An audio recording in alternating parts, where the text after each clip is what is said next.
everyone. Good morning. Welcome to this edition of Monday Morning Musing. This is Steve. We're going to launch into a new series on a topic that I think many of you will find relevant, and that is organic and house church myths.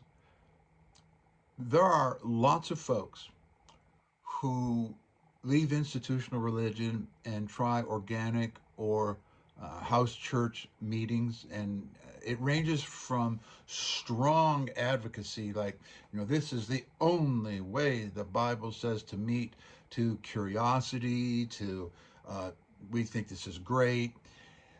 But there are some myths, half truths, and some flat out lies, particularly historically, about the so-called sanctified legitimacy of we have to meet in a house church.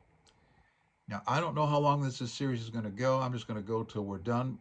We are going to cover a lot of history, a lot of cultural background. People say we want a New Testament church. We want a Book of Acts church.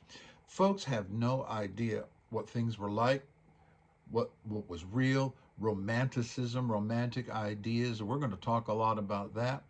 But I understand that for those who've come out of an abusive church situation or various forms of legalism and authoritarianism and dry, dead doctrinalism, are looking for an alternative.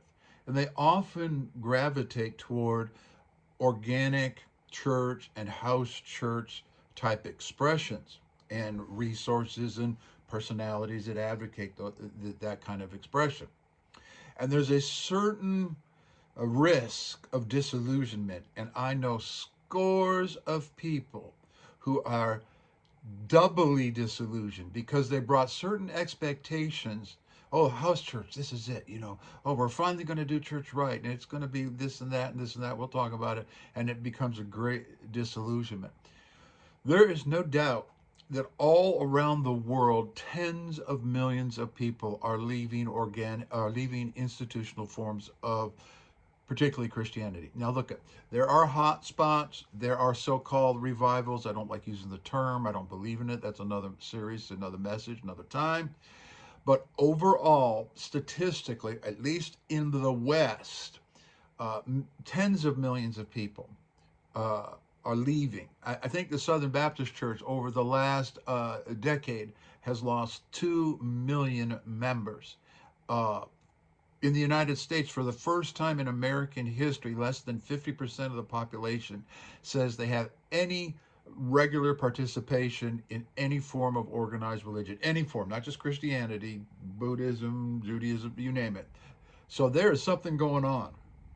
And like in all things, there's virtue, value, risk, danger, and some things that are not so great. One of the first things that people say, and it's a cliche that goes around, particularly if you come out of an authoritarian or an abusive church situation.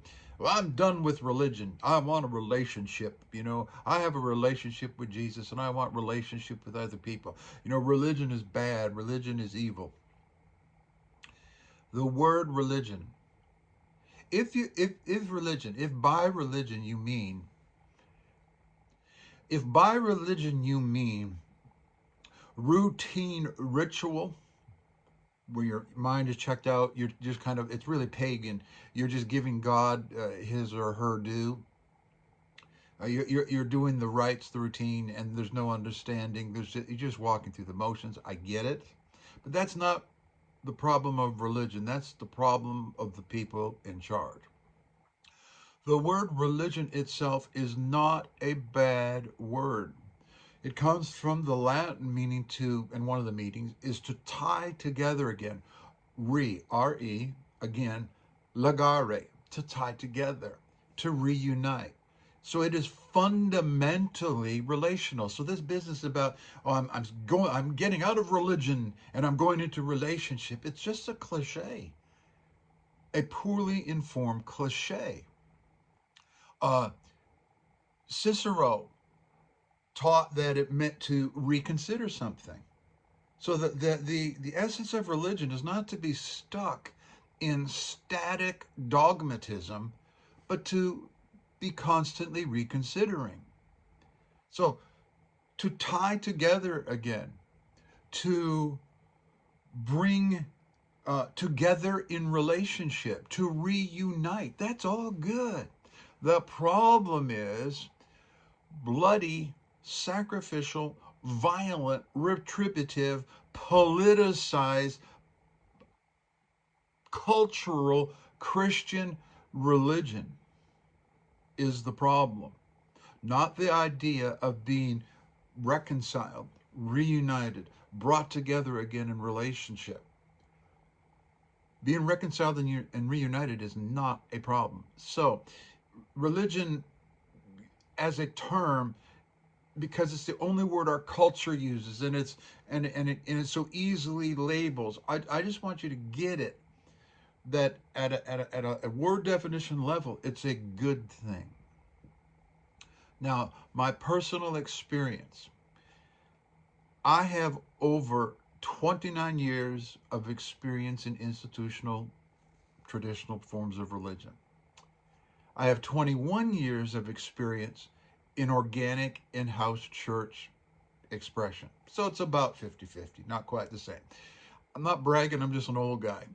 But it does mean I know a little bit. I've experienced a little bit, the good and the bad. So it's not like I'm in one camp or the other, just taking shots at the other camp. So I want you to know, particularly those of you that don't know me personally, I'm not the things that I share, I'm not just sharing them abstractly or from a vacuum or from a lack of experience. In the organic church universe, house church universe, 21 years is a pretty good run. And as I begin this series, I want to make a few things very clear. I don't think it matters one little bit where or what form you practice in your faith. I don't think where you meet matters, the places you matter, the methods that you use, the type of service that you do. Look at everybody has a liturgy of some sort. You may not call it a liturgy, but everybody's got one, including house church and organic church people, and we will talk about that. What matters is not the building that you're in. It's not the room that you're in. It's not whether your rear end is in a pew or a sofa. None of that matters. What matters is the love that you have in your heart toward God, yourself, and others, and the outworking of that love. If our God's love and his goodwill towards humanity is constrained somehow by a supposedly unbiblical expression of where or how we meet, otherwise our meeting form and our liturgy is an obstruction to the love of God, that God's impotence is embarrassing, and I don't want anything to do with it. So I am categorically not anti-church. I am anti-nonsense. Whether it's institutional church nonsense built on half-truths, myths, and lies, or organic church half-truth, myths, and lies. And so we're going to talk about the organic church side, because I have done just hours of video on the institutional side. It's all available on the YouTube channel in different playlists. Check out the playlist. So that's it for today. I just wanted to give you an opener, like part one of an opener about where we're going, what we're doing. Look it, I'm going to say it again. If our God cannot overcome our weaknesses, our faults, our defects, and our deficiencies, and if we're meeting in the wrong way, we're not supposed to meet in a building. We're not supposed to have any buildings. We need to meet in homes. Homes, that's what's going to bring. If we do it the right way. If God needs us to be right, he's in big trouble, because humanity has a very poor track record of being right, but he has a great track record of being good, benevolent, and faithful.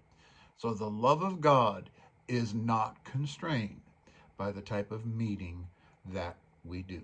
See you the next time.